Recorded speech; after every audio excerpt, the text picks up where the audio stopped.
Disclaimer alert, disclaimer alert. Ooh, hey everybody, it's Dr. Jo and Unicorn Remy, and today I'm going to show you stretches and exercises for cervical spondylosis. So let's get started. So we're going to start with just a little bit of a warm-up to loosen up the neck muscles. So let's just start with some cervical rotation, which is just kind of turning the head side to side. This is just to get those muscles loosened up as we go into the big stretches and the exercises. With this rotation, you don't necessarily have to pause and hold it, but if you want to do a little pause to get that extra stretch, you can. Now I'm turning a lot with my neck rotating here. If you have some pain or some tightness or stiffness with that spondylosis, you might only be able to start off going, this kind of rotation, not quite as far, and that's fine. You just want to go into your comfort zone. You want to feel a little bit of tension, a little bit of pressure, but you don't want it to be super painful. Then you're just going to go into a cervical side bend. So this time you're just going side bend, side to side. So it's taking the ear towards the shoulder, not bringing the shoulder up. So try and make sure your shoulders are nice and relaxed and you're just doing that cervical side bend. Again, if you want to do a little pause, you can, but this is more just kind of getting the muscles loosened up and ready to go.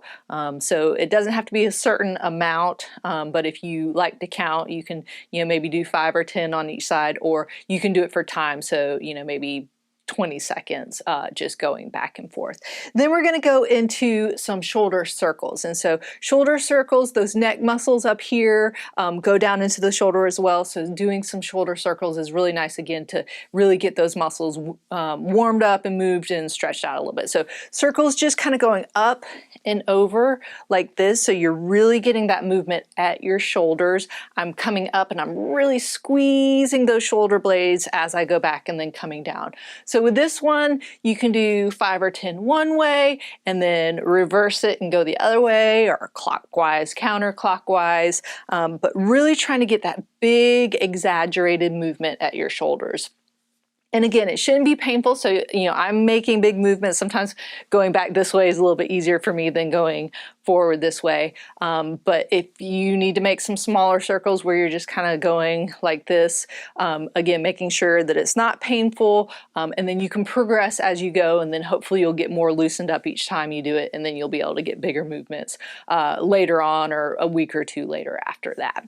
So then we're going to go into some of my favorites, which are chin tucks. And if you've seen any of my neck videos or my shoulder videos or my posture videos, I love chin tucks. For me, the chin tucks are not tucking down, but you're actually tucking it back. So you're really kind of resetting those neck muscles. A lot of times with a spondylosis, if your muscles are weak, you kind of start going forward, and then that causes even more pain, and it causes your posture not to be good. So it's kind of which one came first, the bad posture or bad posture after you have some of that degeneration in there. So with the chin tuck, if you've seen this before with me, I like to use my finger as a target. You don't have to, but if you haven't done these before, a lot of times it's nice because it kind of helps you visualize what's going on. So if I'm just here, I want to keep my chin kind of in a neutral position. So it's not tucked in, it's not going up, kind of staying in this plane here. I'm just going to place my finger on my chin, leave my finger in the same spot, and then tuck back, almost like I'm just trying to bring my head back behind me.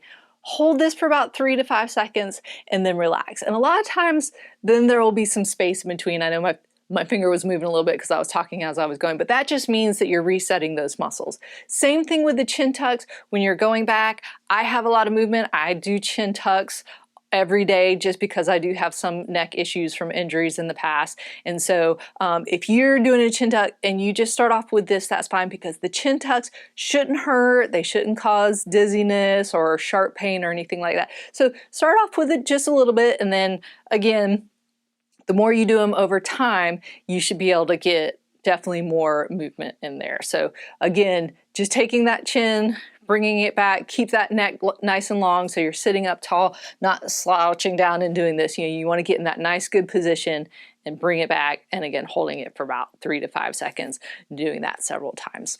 So then we're going to go into some full stretches where you're holding it for 30 seconds. A lot of the muscles around the neck again go into the shoulder, so they might technically be shoulder stretches, but they're really neck stretches, or vice versa. They might be neck stretches, but they help the shoulders out as well. So we're gonna go into an upper trap stretch. And so that's that big kind of triangle muscle in the back of our neck and our upper back, and that's the upper part of it. So I like to just sit on my hand of the side that I'm gonna stretch. And this just helps keep that shoulder down to get a better stretch. Some people like to put it behind their back. You can also just rest it down, or you can kind of push it downwards a little bit. But I like just kind of sitting on it so I can relax, but I'm keeping that shoulder down for that better stretch. Then you're gonna take the other hand, bring it up over your head where your fingers are kind of touching your ear on that other side, and then just gently pull away from the side that your hand that you're sitting on. So just gently pulling, getting that nice stretch. You should feel it kind of all the way up into the top of your neck area, down even into your shoulder, down where the bone is here on that AC joint, and then just holding that stretch for 30 seconds, really trying to keep your head in that nice plane. Some stretches you can add in a turn this way or a turn up. You'll get some of the other muscles in there, but starting off, I just like for the upper trap this hold here. Holding it for 30 seconds, switch sides even if one side is a little more painful than the other. Doing both sides is always good, getting that nice full stretch in there, holding that for 30 seconds, and then doing that 3 times on each side. If you'd like to follow along in a real-time video where I'm doing the full 30 seconds on each side, you can check out that link up there with all of my real-time videos. So then the next one is just going to be a levator scapulae stretch. And again, this is one of my favorite because that levator scap muscle is one that likes to cause a lot of problems. It comes all the way up in that cervical spine and goes down and attaches to the scapula or that shoulder blade. And it lifts up or elevates that scapula. That's why it's called the levator scapulae. And so this one is a lot of times if we hold stress or we have those really tight muscles, we'll kind of crunch up like that. And then we're overworking and tightening that muscle. So again, there's a couple different ways you can do it. The way that I always learned how to do it is the side that you want to stretch. You're going to kind of bring your elbow up towards the ceiling as much as you comfortably can. And again, that pushes that shoulder blade down just to give you a better stretch. Now, if you have a lot of pain or a lot of shoulder tightness, this might not be comfortable for you to do. So you can still put it behind your back or you can sit on it. This is just the way I learned how to do it, and I feel like I get a good stretch because I'm really keeping that shoulder blade down. Then you take your opposite hand, and I kind of say put it on almost like you'd put a helmet on. So it's up and over. It's not to the side like the upper trap stretch, but it's up and over, kind of holding the back of your head. And then you're going to turn your head to about a 45-degree angle or where you're looking towards the opposite knee. And then just pull down kind of almost like you're tucking in your nose to that armpit there and getting that nice stretch, and hold that stretch for 30 seconds. So I'm really feeling that coming all the way up almost to the base of the skull there, and then all the way down to my shoulder blade or that scapula. And then again, holding that for 30 seconds. I like to alternate sides. You don't have to. You can do all of them on one side and then switch. But I like just giving one side a little bit of a break and alternating, and then getting that nice stretch in there, holding that for 30 seconds.